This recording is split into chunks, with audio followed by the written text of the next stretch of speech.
ಮರಿಯಕ್ಕೂ ಆಗವಲ್ತ ಬೇಡಕ್ಕೂ ಆಗವಲ್ತ ಓನ್ಯಾಗಿನ ಗೆಳತೀನ. ಸರಿಗಮಪ ಆಡಿಷನ್ನಲ್ಲಿ ಈ ಬಾರಿ ಎಲ್ಲರ ಗಮನ ಸೆಳೆದ ಪ್ರತಿಭೆ ಬಾಳು ಬೆಳಗುಂದಿ.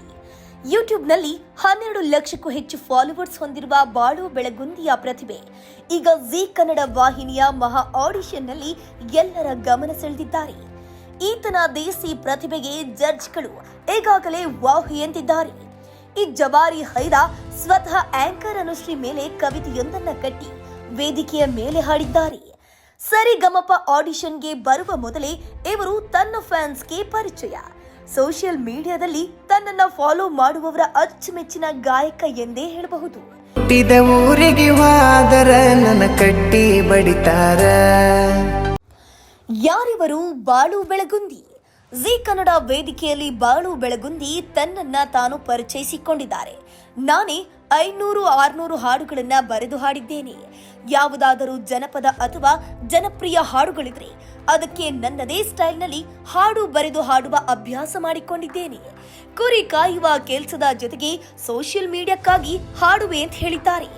ಇದನ್ನೆಲ್ಲ ಕೇಳಿದಾಗ ಸರಿಗಮಪ ವೇದಿಕೆಯಲ್ಲಿ ಅನುಶ್ರೀ ಅವರು ಎಷ್ಟು ಓದಿದ್ದೀಯಾ ಅಂತ ಕೇಳಿದ್ದಾರೆ. ಅದಕ್ಕೆ ಅವರು 3ನೇ ಕ್ಲಾಸ್ ಎಂದಿದ್ದಾರೆ. ಶಾಲಾ ಶಿಕ್ಷಣ ಕಡಿಮೆ ಪಡೆದ್ರೂ ಅಚ್ಚೆ ಕನ್ನಡದ ಸುಂದರ ಹಾಡುಗಳನ್ನ ದೇಸಿ ಸ್ಟೈಲ್ನಲ್ಲಿ ಬರೆದು ಹಾಡುವ ಇವರ ಪ್ರತಿಭೆ ಎಲ್ಲರಿಗೂ ಅಚ್ಚರಿ ತಂದಿದೆ. ಇವರ ಇನ್ಸ್ಟಾಗ್ರಾಂನಲ್ಲಿ ಸಾಕಷ್ಟು ರೀಲ್ಸ್ಗಳು, ಹಾಡುಗಳು ಗಮನ ಸೆಳೆಯುತ್ತವೆ.